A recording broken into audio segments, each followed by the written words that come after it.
তোদের লাস্ট পড়িয়েছিলাম একটা সমান্তরাল পাত ধারকের ধারকত্ব নির্ণয়।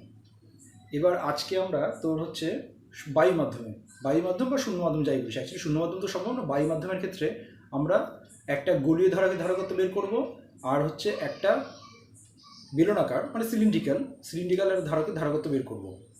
আচ্ছা, সেটা আগে করে নেবো, তারপর বাদ বাকি যেগুলো করছি সেগুলো তো আস্তে আস্তে আমরা আসছি পরপর, ঠিক আছে? যাই হোক, দেখ এখানটাতেও সেই একই রকম বারবার করে আগের দিনে তো বলেছিলাম যে সমান্তরাল পাত ধারকের ধারকত্ব যদি আমাকে বের করতে হয়, মধ্য কথা যে কোনো জায়গায় ধারকত্ব যদি আমাকে বের করতে বলে, সবার আগে আমি বের করব তড়িৎ ক্ষেত্র, তারপরে বের করব তড়িৎ বিভব, তারপরে বের করব ধারকত্ব।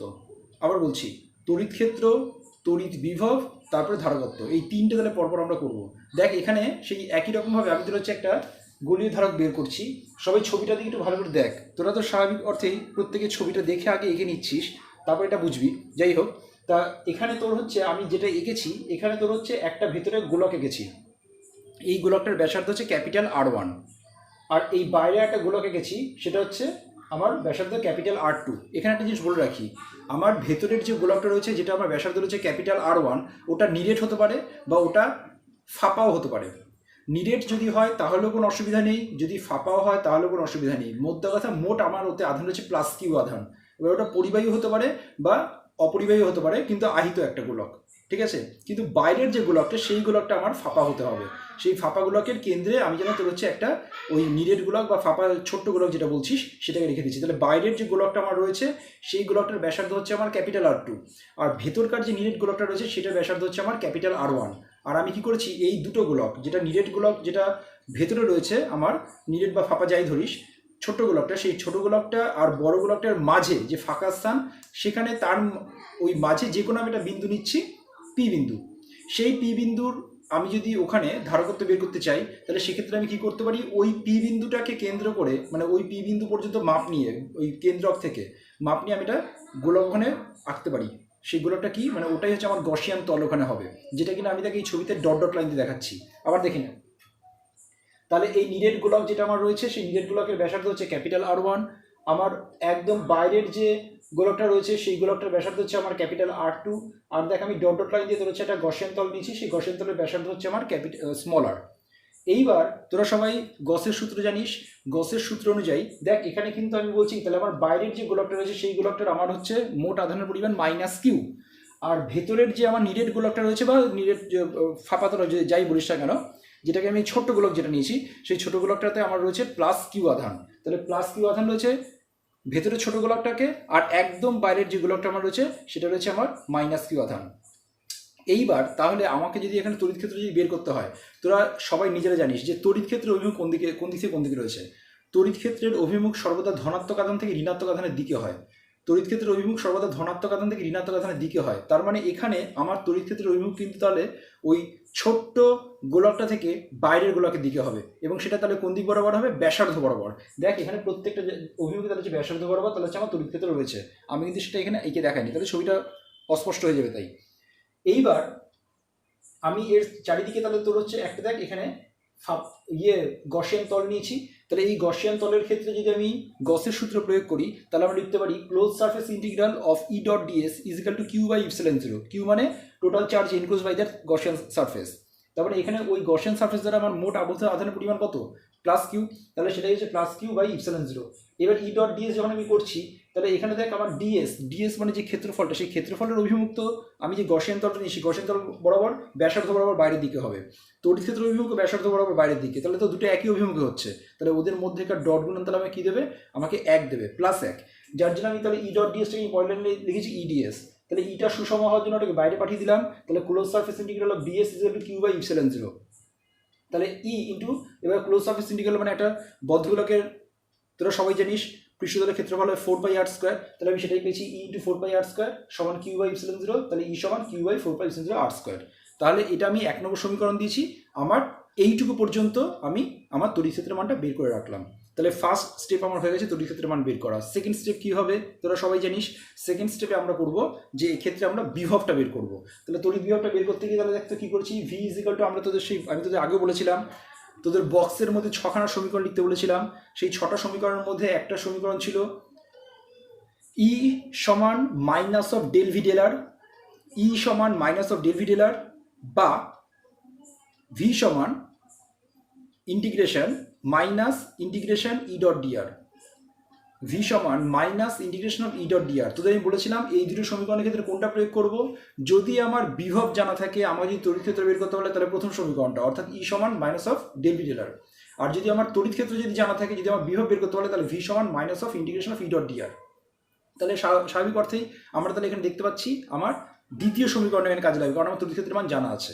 তাহলে এবার তোরা সবাই দেখ, এখানে আমি তাহলে কি করছি, ভি সমান minus of integration of E dot dr. এবার এখানে লিমিট কি নিয়েছি, লিমিট নিয়েছি দেখ আমার বাইরের পৃষ্ঠতল থেকে ভেতরের পৃষ্ঠতলের দিকে আমি যাচ্ছি, কারণ ভেতরে আমার আধান রয়েছে, ধনাত্মক আধান রয়েছে, তার মানে এটা ধনাত্মক বিভবে রয়েছে, আর বাইরেটা আমার ঋণাত্মক আধান রয়েছে বলে আমার ঋণাত্মক বিভব। তাহলে আমি ঋণাত্মক বিভব থেকে ধনাত্মক বিভব মানে নিম্ন বিভব থেকে উচ্চ বিভবের দিকে তাহলে গতিশীল হবো। তাহলে আমি R2 টু R1 দিকে আসছি, ই ডট ডিআর করছি, তাহলে minus of R2 two R1, ই এর মান তাহলে বসিয়ে দিচ্ছি Q by 4π/0 R square into dr. তাহলে এবার দেখ এখানে আমার কিউ বাই 4π/0 সব কনস্ট্যান্ট, সেই জন্য দেখ আমি এগুলো কী করেছি, ইন্টিগ্রেশনের বাইরে নিয়ে গেছি, আর সামনেটা মাইনাস চিহ্ন আমার অলরেডি আছে, dr by R square, dr by R স্কোয়ারকে যদি আমরা ইন্টিগ্রেশন করি তাহলে আমরা কী দেবে, মাইনাস অফ 1/r। তাহলে মাইনাস অফ 1/r, আর বাইরের অলরেডি মাইনাস আছে, এই দুটো প্লাস হয়ে গেল। তাহলে আমি দেখ এবার লিমিট বসিয়ে দিচ্ছি, আপার লিমিটটা আগে বসে, মাইনাস অফ লোয়ার লিমিট, তাহলে 1/r1 মাইনাস অফ 1/r2।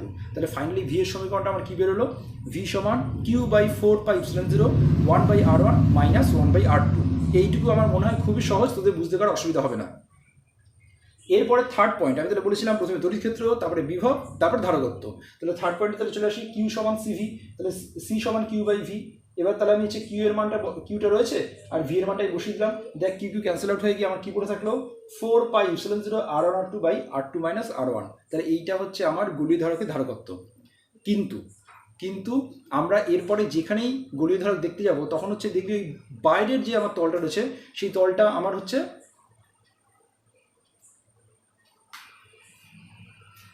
বাইরের যে তলটা আমার রয়েছে সেই তলটা আমার হচ্ছে কিন্তু এক্ষেত্রে অ্যাকচুয়ালি থাকেই না। ভেতরের যে আমার তলটা রয়েছে, ভেতরটা যে গোলকটা রয়েছে সেই একটা গোলক দিয়ে তোর হচ্ছে ধার করতে পারবে। তাহলে সেই হিসাবে তাহলে এবার দেখ আমি কী করছি, সেজন্য আমি তোর হচ্ছে দেখ এখানে ভি সমান q by 4π/0 1/r1 minus of 1/r2 ছিল, ওই R2টাকে আমি ধরে নিচ্ছি, মানে আমার বাইরের যে তলটা মানে গোলকটা রয়েছে, বাইরের গোলকটা আমি ধরছি আমার অসীমে কোথাও আছে, যেহেতু থাকছে না সেটা আমি ধরেছি আমি অসীমে কোথাও আছে। তাহলে ওটা যদি আমি অসীমে ধরি তাহলে R2 মান ইনফিনিটি হবে, আর 1/∞, মানে একটি যদি আমি অসীম দিয়ে যদি ভাগ করে দিলে কত দেবে, আমাকে শূন্য দেবে। তাহলে দেখতে আমার কেমন হচ্ছে, কিউ বাই 4π/0 R1 হচ্ছে, তাহলে ভি এর মান তখন পাচ্ছি কিউ বাই 4π/0 R1, তাহলে সি এর মান কী পাবো, কিউ বাই ভি সমান 4π/0 R। তোরা যদি সবাই সিজিএসে করিস তাহলে এখানে ধারকত্ব সি সমান আর পাওয়া যায়, তাহলে তখন হচ্ছে 4π/0 ওটা তখন তো হচ্ছে ওখানে থাকে না। এটা গেল গোলীয় ধারকের ধারকত্ব, একটা গোলীয় বা স্ফেরিক্যাল ধারকের ধারকত্ব আমরা বের করা শিখে গেলাম। এরপরে এখানে দেখ তোদের রয়েছে সিলিন্ড্রিক্যাল ধারক, মানে একটা বেলুনাকার একটা ধারকের ক্ষেত্রে। এই বেলুনাকার ধারকের ক্ষেত্রে তোদের বলতে নাও থাকে তবুও দুশ্চিন্তার কোনো কারণ নেই, তোরা বোর্ড থেকে যেটা আমি করেছি এটা তোরা করে নিতে পারিস। এখানে আমি কি করেছি, আমি এখানে তোর হচ্ছে আমার পেনের মতো একটা সিলিন্ডার আগে কল্পনা করেছি সসীম দৈর্ঘ্যের, এটা কিন্তু অসীম দৈর্ঘ্য না, সসীম দৈর্ঘ্য, ফাইনাইট লিমিট রয়েছে, সসীম দৈর্ঘ্যটা আমি এটা কনসিডার করেছি। এবার এই চারদিকে কী করেছি, আমি আর একটা ফাঁপা, মানে এটাকে একটা ফাঁপা চোঙ নিয়েছি, সেই ফাঁপা চোঙের কেন্দ্রকে এটাকে আমি রেখেছি। এবার এই যে তুই বলছিস যে স্যার আপনার যে পেনটা, এই পেনটা কি ফাঁপা হবে, এটা ফাঁপা হোক চাই নিরেট হোক তাতে কোনো কিছু এসে যায় না, এটা নিরেট ফাঁপা পরিবাহী হতে পারে বা নিরেটও হতে পারে, কিন্তু এতে আমার কিছুটা আমার আধান রয়েছে, কতটা রয়েছে +Q আমার আধান রয়েছে। আর এর চারিদিকে তাহলে আমি একটা দেখ একটা সিলিন্ড্রিক্যাল শেপ ধরে নিচ্ছি। এইবার আমি কী করছি, আমি এটা একটা ছোট্ট দূরত্ব ধরে নিচ্ছি, এটা টোটাল দূরত্ব ধর এল, ক্যাপিটাল এল, আর আমার এতে মোট আমার আধান রয়েছে ক্যাপিটাল কিউ। তাহলে প্রতি একক দৈর্ঘ্যে তাহলে আমার কতটা আধান রয়েছে, কিউ বাই এল, এটাকে আমরা ল্যাম্বডা দিয়ে প্রকাশ করি, এবং এটাকে আমরা সবাই কী বলি, রৈখিক আধান ঘনত্ব, আগে পড়ে রয়েছি রৈখিক আধান ঘনত্ব, ল্যাম্বডা সমান কিউ বাই এল। এইবার এই যে তোরা কিউ বাই এল তোরা সবাই পাচ্ছিস, এটাকে আমি ধরে রাখলাম। এবার আমি কি করছি, আমি পুরো চোঙটাকে নিয়ে নয়, আমি এর একটা ছোট্ট দূরত্ব, মানে আমি এই যে হাত দিয়ে দেখাচ্ছি ধর এরকম একটা দূরত্ব আমি ধর এক্স উচ্চতা নিচ্ছি, আমি এরকম এক্স উচ্চতার একটা এখানে এই চারিদিকে একটা গসিয়ান তল বা একটা কাল্পনিক তল আমি কল্পনা করছি, এবং সেই গসিয়ান তলটা যেটা আমি নিচ্ছি সেই গসিয়ান তলের আমি ধরে নিচ্ছি ব্যাসার্ধ হচ্ছে আমার, উচ্চতা হচ্ছে এক্স আর ব্যাসার্ধ হচ্ছে আমার স্মল আর। আর এই যে আমার যে ভেতরের যে চোঙটা রয়েছে, যেটা আমি বলছিলাম পিনের মধ্যে যে চোঙটা, এটার ব্যাসার্ধ আমি ধরে নিচ্ছি R1, আর আমার একদম বাইরে যে আমার তোর হচ্ছে আরেকটা যে চোঙ রয়েছে সেই চোঙটা আমি ধরে নিচ্ছি R2। দেখ চোঙটা সবাই দেখে নেন, এই যে পেন, আমি আমার পেনটার মধ্যে বলছি, পেনটার মধ্যে যদি হয় তাহলে ওর ব্যাসার্ধ আমি ধরেছি R1, বাইরের যে চোখটা সেটা আমি ব্যাসার্ধ ধরেছি R2, আর আমি যে ছোট্ট গসিয়ান তল কল্পনা করেছি এখানটা ডট লাইন আর সলিড লাইন দিয়ে প্রকাশ করেছি, এটা তো হচ্ছে ব্যাসার্ধ ধরেছি স্মল r। তাহলে তোরা সবাই আরও উচ্চতা ধরেছি আমি x। তাহলে তোরা সবাই লক্ষ্য করে দেখতো, আমি তো তড়িৎ ক্ষেত্র গণনার সময় তোদের শিখেছিলাম যে এক্ষেত্রে তড়িৎ বর্গক্ষেত্র তাহলে কোন দিকে বেরোবে, সব ব্যাসার্ধ বরাবর এইদিকে বেরোবে, এইদিকে ওপর দিকে বা নিচের দিকে বেরোবে না, সব সমান্তরালভাবে তাহলে হচ্ছে এই দিক বরাবর বেরোচ্ছে বা এই দিক বরাবর বেরোচ্ছে। যার জন্য এই যে আমি গসিয়ান তলটা নিচ্ছি, সেই গসিয়ান তলের উপরের তল থেকে কোনো ফ্লাক্স বের হবে না, নিচের তল থেকে কোনো ফ্লাক্স বের হবে না, শুধু সাইডের তল থেকে ফ্লাক্স বের হবে। সেটাই দেখ কিন্তু এখানে পড়েছি close surface integral of E dot DS সমান কিউ বাই এক্স। এখানে যে স্মল কিউ আমি লিখেছি, স্মল কিউটা হচ্ছে আমার এই গসিয়ান তলের মধ্যে কতটা আমার আধান রয়েছে, স্মল কিউটা হচ্ছে আমার গসিয়ান তলের মধ্যে কতটা আমার আধান রয়েছে সেটা। তাহলে ই ডট ডিএস সমান কিউ এপসিলন জিরো। তাহলে এবার যেহেতু তড়িৎ ক্ষেত্র এখানে আমি তাহলে গসিয়ান তলের ক্ষেত্রে শুধুমাত্র সাইডের তলের ক্ষেত্রে আমার এখান থেকে তড়িৎ ক্ষেত্র বর্ডারগুলো বের হচ্ছে, সেগুলো ব্যাসার্ধ বরাবর। আর এই এখানে যদি আমি একটা ক্ষেত্রফল কল্পনা করি তাহলে সেই ক্ষেত্রফল অভিমুখ তাহলে ব্যাসার্ধ বরাবর দুটো একই অভিমুখে, তাহলে ই আর ডিএস এর অভিমুখ একই দিক হওয়ার জন্য আমি ওটাকে ই ডট ডিএস থেকে ইডিএস লিখে দিলাম। তাহলে দেখ পয়েন্ট আমি লিখেছি ইডিএস সমান কিউ বাই এক্সেল জিরো। এইবার তার পয়েন্ট কী করেছি, ইটা সুষম হওয়ার জন্য তাহলে ইটাকে আমি বাইরে এনেছি, তাহলে close surface integral of DS সেটা আমি তাহলে পয়েন্ট নিয়ে দেখ কিউটাকে কি লিখে দিয়েছি, ল্যামডা এক্স লিখে দিয়েছি। ল্যামডা এক্স কেন, ল্যামডা হচ্ছে আমার রৈখিক আধান ঘনত্ব, অর্থাৎ প্রতি একক দৈর্ঘ্যে আমার আধান ঘনত্ব, আর এক্সটা হচ্ছে তাহলে আমাদের এখানে উচ্চতা। তাহলে আমি ল্যামডা ইন্টু এক্স মানে তাহলে আমি এইটুকু অংশের মধ্যে তাহলে আমার কতটা আধান রয়েছে তাহলে সেটা পেয়ে যাচ্ছি, সেটা হচ্ছে আমার স্মল কিউ ছিল, তাহলে ল্যামডা এক্স। এবার দেখ ই ক্লোজ সারফেস ইন্টিগ্রাল করলে তাহলে পাচ্ছিস 2 পাই আর এক্স, তাহলে ই টু 2 পাই আর এক্স সমান ডান দিকে ল্যামডা এক্স এপসিলন জিরো বসে দিয়ে এক্স এক্স কেটে যাচ্ছে, এদিকে একটা বলে যাচ্ছে ই সমান lambda by 2 pi epsilon zero R. দেখ আমি কিন্তু এখানে আমার সেই তড়িৎ ক্ষেত্রের মানটা বের করলাম এতক্ষণে। সেকেন্ড কাজ কী হবে তোরা নিজেরাও জানিস, বারবার বলা হচ্ছে এবার বিভব বের করবে। তাহলে বিভব বের করার ক্ষেত্রে জানিস একই পদ্ধতি, V is equal to minus of integration of r two R one E dot dr, বাইরের তল থেকে ভিতরে তলে প্রবেশ করছি আর টু আর ওয়ান, তাহলে ই ডট ডিআর। তাহলে এখানে যদি আমি করি ই ডট ডিআর, তাহলে ই এর মানটা কত পেয়েছি, lambda by 2 pi epsilon zero R বসিয়েছি ইন্টু ডিআর। এবার lambda by 2 pi epsilon zero এটা কনস্ট্যান্ট, সেটা ইন্টিগ্রেশন বাইরে চলে আসবে, বাইরে চলে এসেছে। তার লিমিট হচ্ছে R two R one dr by R. Dr by R যদি আমার থাকে ইন্টিগ্রেশনে তোরা শিখবি এটাকে লেখায় লগ অফ আর, বা তোদের আমি ক্লাস 11 দেখেছিলাম লগ অফ আর হয়। তাহলে এটা লগ অফ আর দিচ্ছে আমাকে, লগ অফ আর যদি লিখি তাহলে লোয়ার লিমিট আর টু আপার লিমিট আর ওয়ান। কিন্তু এখানটায় তোরা সবাই দেখতে পাচ্ছিস একটা সামনে একটা মাইনাস সিম্বল আছে, এই মাইনাসটা যদি ভিতরে প্রবেশ করি তাহলে মাইনাস লগ অফ আর হয়ে যাবে। তাহলে এই আর ওয়ান আর আর টু এই লিমিটে তাহলে তখন উল্টে যাচ্ছে, মানে আমি একবারে বলতে চাইছি যেটা lambda by 2 pi epsilon zero log of r two by r one, এইটা আমি ভি এর মান পেলাম। এবার ল্যামডার মানটা আমরা সবাই জানি, ল্যামডা মান যদি Q by L, Q by এলটা এখানে বসিয়ে দিচ্ছি, দেখ কিউ বাই এল বসিয়েছি, তাহলে কিউ বাই এল আর নিচে 2 pi epsilon zero log of r two by r one. তাহলে আমি এটা ভি এর মানটা বের করলাম। নেক্সট আমার কাজ কী হবে, আমি সি এর মানটা বের করবো। সি সমান তাহলে আমরা কি জানি কিউ বাই ভি। এবার সি সমান কিউ বাই ভি, কিউ এখানে আমি কিউ এর মানটা উপরে যদি কিউ লিখি আর নিচে যদি ভি এর মানটা বসে তাহলে কিউ কেটে যাচ্ছে, 2 pi epsilon zero L log of r two by r one. তাহলে এইটা হচ্ছে আমার কি একটা সিলিন্ড্রিক্যাল, যদি আমি কোনো একটা ক্যাপাসিটার নিই তাহলে তার ক্ষেত্রে এটা ধারকত্ব। আচ্ছা তাহলে তোদের হচ্ছে দেখ তোদের বইয়ের সিলেবাসে cylindrical, spherical are parallel plate capacitor এই তিনটে ক্যাপাসিটারের ক্ষেত্রে তোর ধারকত্ব বের করতে মানে বলা হয়, মানে শিখে রাখা দরকার বা ইকুয়েশনগুলো আমাদের কাজে লাগে। তাহলে আমরা সেটুকু করলাম। এরপরে দেখ আমি একটা আর্টিকেল তোদের আমি এখানে লিখেছি, সেটা আমি তোদের কাউকে পড়াচ্ছি না, এটা তোদের আমি বলে দিচ্ছি। 7টার বইতে তোরা আর্টিকেল নাম্বার 3.5-এ পাবি, আর ছায়া প্রকাশনের বইতে তোরা হচ্ছে আর্টিকেল নাম্বার 4.3-তে পাবি। আমি সেটা লিখে দিয়েছি বইতে, দেখে আমি দেখে নিয়েছি কোথায় আছে সেটা আমি লিখে দিয়েছি। এটা তোরা নিজেরা করবি, এটা একদম সহজ, একদম সহজ। দুটো পরিবাহী গোলককে নেওয়া হয়েছে, সেই পরিবাহী গোলককে একটা তার দিয়ে যুক্ত করা হয়েছে। এবার তার দিয়ে যুক্ত করা হলে কী হচ্ছে, পরিবাহী গোলক দুটো যদি আমার আলাদা যদি আধান থাকে তাহলে কতক্ষণ আধান প্রবাহ হবে, যতক্ষণ ওদের বিভব সমান হচ্ছে। তাহলে বিভব সমান হওয়া পর্যন্ত তাহলে ওদের মধ্যে আধান প্রবাহ চলবে এক। এই আধান প্রবাহ হলে একজন আধান ধর ক্ষয় পাবে, মানে একদিন আধান কমবে একদিন আধান বাড়বে, কিন্তু যার কমবে আর যার বাড়বে দুটো তো সমান মানই হবে, সেই ক্যালকুলেশনটা করা আছে। আর এতে কতটা শক্তি ক্ষয় হচ্ছে সেটা দেখি করা আছে। তোরা ওই ক্যালকুলেশনটা সবাই একটু কাইন্ডলি বই থেকে পড়ে নিবি, একটা এলাবোরেট ক্যালকুলেশন। ওই বেকার ক্যালকুলেশন, শুধু ক্যালকুলেশন আছে, বোঝার কিছু নেই, কনসেপচুয়াল বিষয় কিছুই নেই সেরকম। ওই জন্য আমি তোর হচ্ছে এটা তোদের আর করে দেখাইনি, ওটা তোর নিজের সঙ্গে পড়লে বুঝতে পারবি। নেক্সট এরপরে কী করেছি, এরপরে করেছি দেখ ধারকের শ্রেণী সংজ্ঞা। আমরা ক্লাস টেনে পড়াকালীন আমরা কিন্তু সবাই রোধের শ্রেণী সমবায়, রোধের সমান্তরাল সমবায়গুলো করে রয়েছি। ধারকের ক্ষেত্রেও ঠিক সেরকম শ্রেণী এবং সমান্তরাল সমবায় হয়। আমি তোদেরকে ক্লাস 11-এ বলেছিলাম, আবারও বলছি, আমরা 5 জায়গায় শ্রেণী সমান্তরাল সমবায় শিখব। একটা হচ্ছে রোধ শিখেছি, ক্লাস 11-এ আমরা শিখেছিলাম তাপ পরিবাহিতাঙ্ক। এখন আমরা শিখছি এখানটাতে তাপ পরিবাহিতাঙ্ক শিখেছি।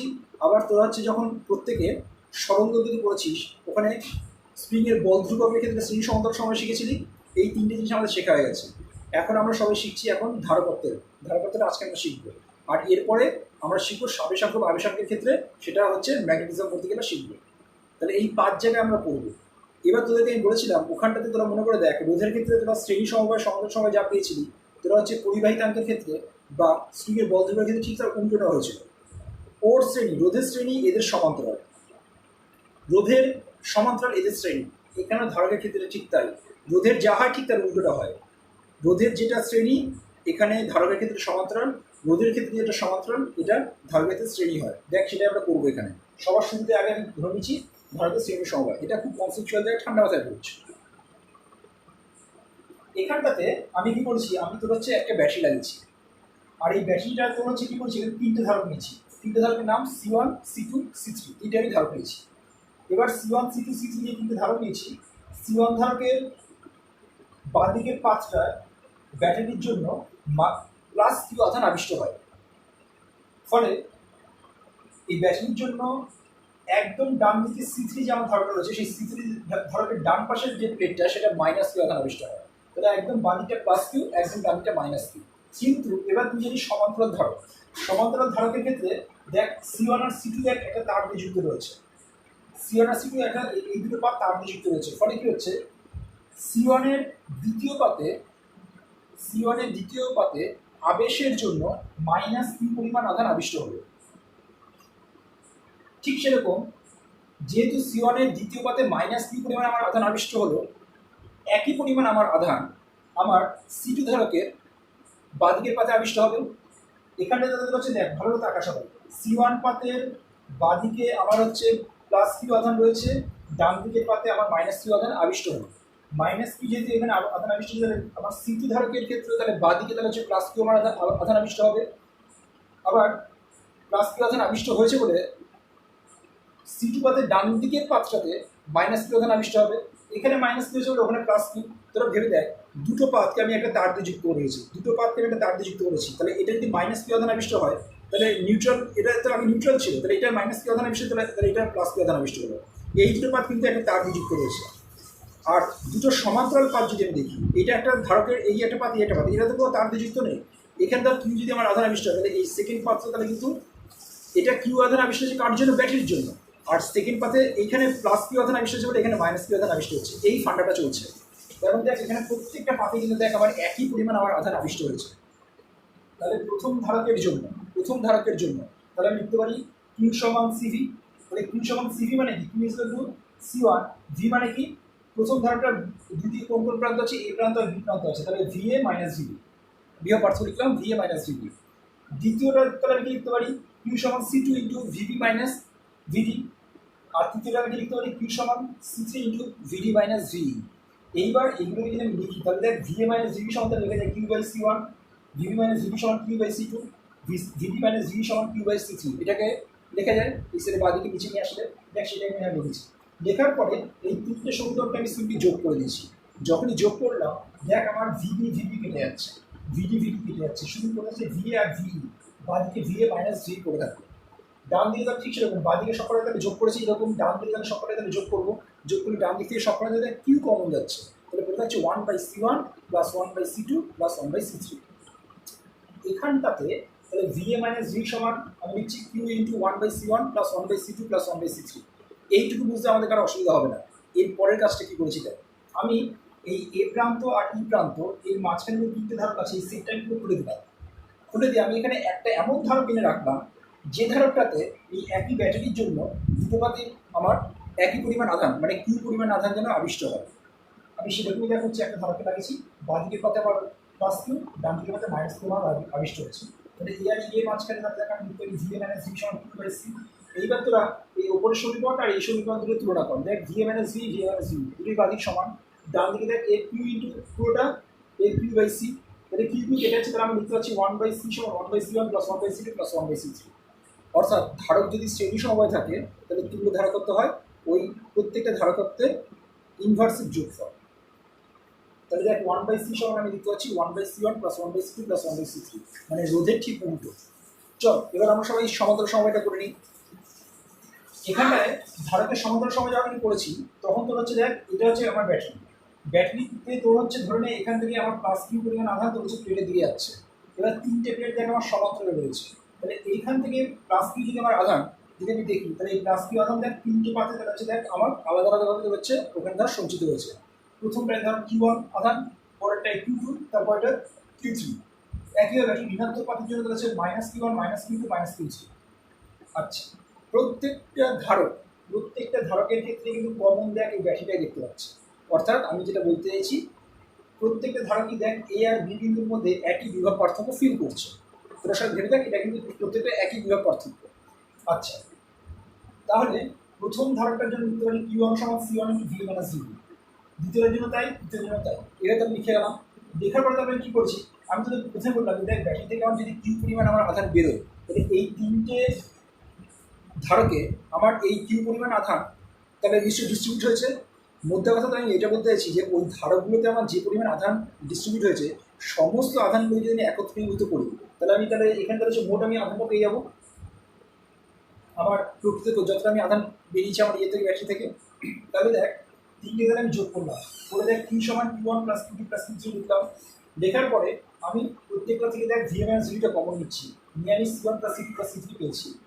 এরপরে দেখ আগেটার মধ্যে একই কাজ করেছি। কী কাজ করেছি, এখানে এই এ আর বি বিন্দু মাঝখানে যে তিনটে ধারক আছে সেই তিনটে ধারক আমি খুলে ফেলে তার পরিবর্তে আমি একটাই ধারক কিনেছি, জাস্ট একটা ধারক কিনেছি।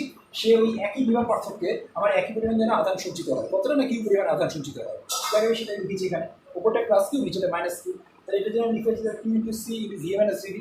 এবার তোরা এই সমীকরণটা আর আগের সমীকরণ দুটো তুলনা কর, দেখ সি সমান C1 plus C2 plus C3 পেয়ে যাচ্ছিস। অর্থাৎ সমান্তরাল সমবায়ের ক্ষেত্রে রোধের মতো রোধের শ্রেণী সমবায় যেটা হয় দেখ সিম্পল যোগ হয়ে আছে ধারকত্বগুলো। তাহলে এই হলো আমাদের ধারকের শ্রেণী সমবায় এবং সমান্তরাল সমবায় তুল্য ধারকত্ব নির্ণয়।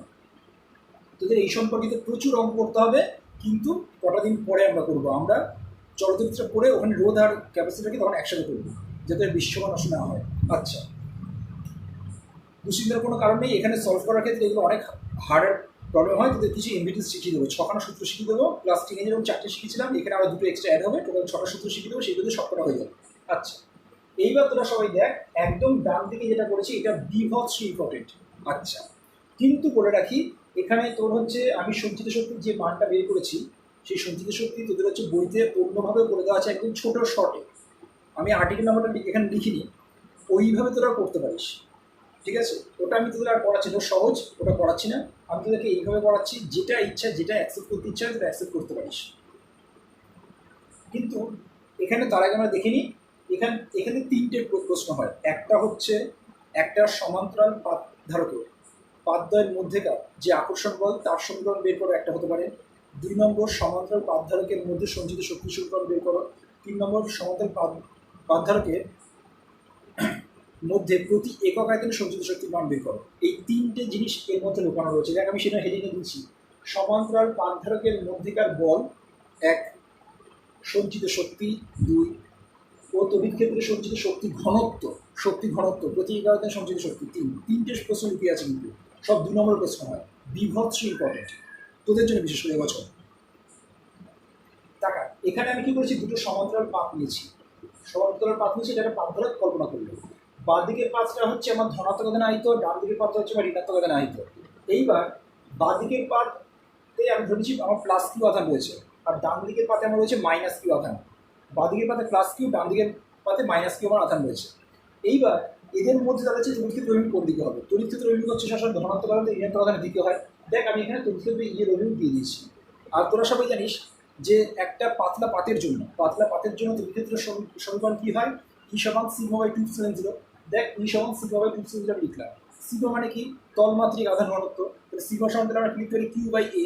তাহলে এখানে লিখছি দেখ Q/2ε0A লিখলাম। তাহলে আমি দেখ এর মান পাচ্ছি, তাহলে Q/2ε0A পেলাম। এটা হচ্ছে আমার তড়িৎ ক্ষেত্রের মানটা আমি জানি। এবার তোরা সবাই কি জানিস, তোরা সবাই জানিস F = QE। তোদেরকে আমি বলেছিলাম 6টা সমীকরণ বক্সের মধ্যে লিখে রাখতে, সেই তার মধ্যে একটা সমীকরণ ছিল এফ ইজিক্যাল টু কিউই। তাহলে এফ ইজিক্যাল টু কিউই মানে এখানে কোন ই, দেখ এখানে ইটা তৈরি করছে প্রথম পাত্র, বাদিকে প্লাস কিউ আধানের পাত্রটা হচ্ছে তড়িৎ ক্ষেত্র তৈরি করছে ই, যার জন্য ডান দিকের যে পাত্রটা রয়েছে সেই পাত্রে আমার কতটা আধান রয়েছে, মাইনাস কিউ আমার আধান রয়েছে।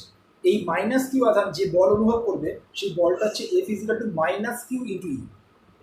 আবার বলছি তড়িৎ ক্ষেত্র তৈরি করছে প্লাস কিউ আধান, আর ডান দিকের পাতে আমার হচ্ছে মাইনাস কিউ আধান। তাহলে এই মাইনাস কিউ আধান প্লাস কিউ আধান যে তড়িৎ ক্ষেত্র তৈরি করছে তার জন্য যে বলটা অনুভব করে সেই বলটা হচ্ছে এফ। তাহলে এফ সমান মাইনাস কিউ ইন্টু ই।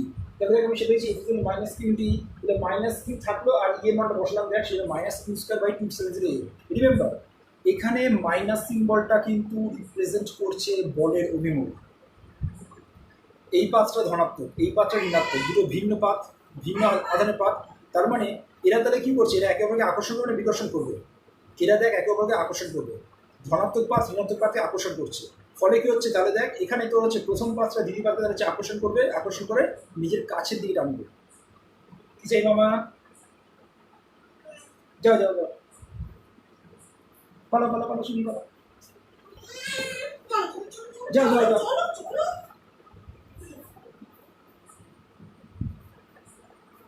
যেটা বলছিলাম প্লাস কিউ আধান মাইনাস কিউ আধানকে তাহলে হচ্ছে আকর্ষণ করবে। তার মানে এবার তোরা সবাই দেখতো, আমি যদি বললাম তড়িৎ ক্ষেত্র অভিমুখ কোন দিকে, তড়িৎ ক্ষেত্র অভিমুখ হচ্ছে এই পাত, ধনাত্মক পাত থেকে ঋণাত্মক পাতের দিকে, এই দিকে হচ্ছে তড়িৎ ক্ষেত্র অভিমুখ। আর বলের অভিমুখ কোন দিকে হচ্ছে, বলের অভিমুখ উল্টো দিকে হচ্ছে, কারণ এই দিকে আকর্ষণ গ্রহণ করছে, মানে এই পাতটা একে আকর্ষণ করছে এই দিক বরাবর। তাহলে দেখতো তড়িৎ ক্ষেত্র অভিমুখ হচ্ছে এই দিক বরাবর আর বলের অভিমুখ হচ্ছে উল্টো দিক বরাবর, সেই জন্য এখানে একটা মাইনাস সিম্বল আসছে। সেটা মাইনাস চিহ্নটাকে আমরা কথা উপেক্ষা করছি, মানে মাইনাসটা নিয়ে আমার কাজ নেই, আমি শুধু মান নিয়ে কাজ করছি। তাহলে সেই জন্য আমি লিখেছি F is equal to q square by 270 A. প্রথম প্রশ্নগুলো হয়ে গেল, মানে দুটো সমান্তরাল পাতের মধ্যেকার যে আকর্ষণ বল। দেখ এটা ছোট্ট প্রমাণ, কিচ্ছু নেই। এরপরে এই দুটো পাতের মধ্যেকার যে সঞ্চিত শক্তি, তাহলে সেটা বের করবো। সঞ্চিত শক্তি মানে আমি তো শিখেছিলাম কৃতকার্য আর তড়িৎ স্থিতিশক্তি সমান হয়, যদি পরিবর্তন দেখি তাহলে সেটা হচ্ছে মাইনাস হয়, একটা মাইনাস চলে আসে, দুশ্চিন্তার কোনো কারণ নেই। তাহলে কৃতকার্য তাহলে আমি বের করবো। কৃতকার্য বের করা মানে কি, তার মানে দেখ এই পাতটাকে ওর নিজের দিকে আকর্ষণ করছে। তাহলে আমি যদি একজন বাহ্যিক এজেন্ট হই, আমি তাহলে কী করবো, এই পাতটা তাহলে আমি নিশ্চয়ই সমমনের বল দিয়ে এইদিকে টানবো। যদি আমি এইদিকে যদি টানি তাহলে এদের মধ্যে দেখ আয়তন বেড়ে যাচ্ছে বা ক্ষেত্র মধ্যেকার দূরত্ব বেড়ে যাচ্ছে। তাহলে দেখ এই পাতটাকে যখন আমি এদিকে এফ বল দিয়ে প্রয়োগ করছি, এফ বল দিয়ে প্রয়োগ করার জন্য ওধার ডি দূরত্ব সরবে। এটা এখানে কার্যকত হচ্ছে ডাব্লিউ সমান এফ ডট ডি, ডাব্লিউ সমান এফ ডট ডি। এবার এফ এর মান তোরা সবাই জানিস, ইন্টু ডি তোরা গুণ করছিস। এইবার তোরা সবাই দেখ এখানে সমীকরণের মধ্যে তোরা পাবি q square d by 2 epsilon 0 A. তোরা সবাই লক্ষ্য করে দেখ নিচে আমার ইপসিলন 0 এ আছে আর উপরে ডি আছে, তাহলে ইপসিলন 0 এ বাই ডি। দেখ ওটা সমান্তরাল পাত ধারাকে ধারাগত সমীকরণ, সি সমান ইপসিলন 0 এ বাই ডি আমরা আগে পড়ে নিয়েছি। তাহলে ওটা মানে সি হচ্ছে, তারপরে দেখ আমার কী পাচ্ছি সবাই, ডাব্লিউ সমান কিউ স্কোয়ার বাই 2 সি। তার মানে আধান আর ধারকত্ব এর মধ্যে সম্পর্ক হচ্ছে কিউ স্কোয়ার বাই 2 সি। তাহলে ওই কৃতকার্য আর এখানে স্থির শক্তি সমান, তাহলে ইউ সমান তার ভিতরে কিউ স্কোয়ার বাই 2 সি। তোরা এটাকে অন্য একটা রূপ দিতে পারিস, তোরা সবাই জানিস কিউ সমান সিভি, তোরা কিউ এর মান ওখানে বসিয়ে দিয়ে সিভি। তাহলে দেখ ওপরের নিচে সি কেটে গিয়ে হাফ সিভি স্কোয়ার হচ্ছে। বা তোরা সবাই ওখানে কী করতে পারিস, তোরা সিটাকে উড়িয়ে দিতে পারিস, সিটাকে উড়িয়ে তোরা সি সমান তারা কিন্তু কিউ বাই ভি, তাহলে দেখ হাফ কিউ ভি হচ্ছে। যে কোনো একটা ফর্মে রাখলেই হবে। হ্যাঁ, এটা তো হচ্ছে অঙ্ক করতে হলে কাজে লাগে বলে সেই জন্য তোর হচ্ছে কোন ফর্মটা তোমার কাজে লাগাবে। তোকে ধর প্রশ্ন দেওয়া আছে ধারকত্ব দেওয়া রয়েছে আর তোকে বিভব দেওয়া রয়েছে, তাহলে তুই নিশ্চয়ই হাফ সিভি স্কোয়ার ইউজ করবি। তোকে যদি আধান দেওয়া থাকে আর তোর ধর ধারকত্ব দেওয়া রয়েছে তাহলে তুই q square by 2 C use করবি, অ্যান্ড সো অন। যদি বিভব আর তোকে যদি আধান দেওয়া থাকে তাহলে তুই নিশ্চয়ই হাফ কিউ ইউজ করবি। এইভাবে লাস্ট অ্যান্ড ফাইনাল কোশ্চেন। এবার দেখ আমি লিখতে পেরেছি আবার শক্তি ঘনত্ব। শক্তি ঘনত্ব মানে কি, ঘনত্ব মানে আমরা বুঝেছি একক আয়তন। তার মানে দেখ আমরা এখানে শক্তি ঘনত্বকে আমি স্মল ইউ দিয়ে রিপ্রেজেন্ট করেছি। স্মল ইউ সমান মোট স্থিতিশক্তি বাই ক্ষেত্রফলের পরিবর্তন অর্থাৎ আয়তন পরিবর্তন। তার মানে দেখ এখানে ইউ সমান স্থিতিশক্তি বাই আয়তন আমি লিখেছি, বা এটা আয়তনের পরিবর্তন করে লিখতে পারিস। তাহলে দেখ তো আমি কত পেয়েছি এখানে q square d by 2 epsilon 0 A, সেটা লিখলাম q square d by 2 epsilon 0 A. নিচে আমার আয়তন কত এইডি, ক্ষেত্রফল ইন্টু দূরত্ব এইডি। তাহলে দেখতে আমি এটা কি লিখতে পারছি, আমাদের এখানে ওপর নিচে ডিডি কেটে যাচ্ছে, আমার পড়ে থাকছে q square by 2 epsilon 0 a square.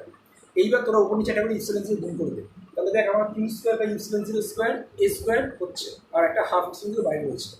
এইবার তোরা সবাই Q by epsilon 0 A, Q by A মানে সিগমা, কিউ বাই এ মানে sigma, sigma by epsilon zero কার, একটা পাথ ধারকের, মোটা পাথ ধারকের ধারক, সরি তড়িৎ ক্ষেত্র, মোটা পাথের জন্য তড়িৎ ক্ষেত্র। তাহলে এই সিগমা বাই ইপসিলন জিরোর সমান তাহলে আমি লিখতে পারছি, এখানে দেখ ই লিখতে পারছি, তাহলে দেখ সেটা আমি করেছি, ওখানে সিগমা বাই ইপসিলন জিরোর সমান ই লিখে দিয়েছি, তাহলে এটা আমার কেমন দিতে হচ্ছে, ইউ সমান হাফ ইপসিলন জিরো স্কোয়ার। তোদের আজকে আমি এইটুকু পর্যন্ত করালাম। আমরা পরের দিন পরাবৈদ্যুতিক মাধ্যম সম্পর্কে শিখবো, শেখার পরে সেখানে ধারকত্বের সম্পর্কে আমরা ওখানে শিখবো। আশা করছি তোর সামনের দিন এই চ্যাপ্টারটা শেষ হয়ে যাবে। আজ এটুকু।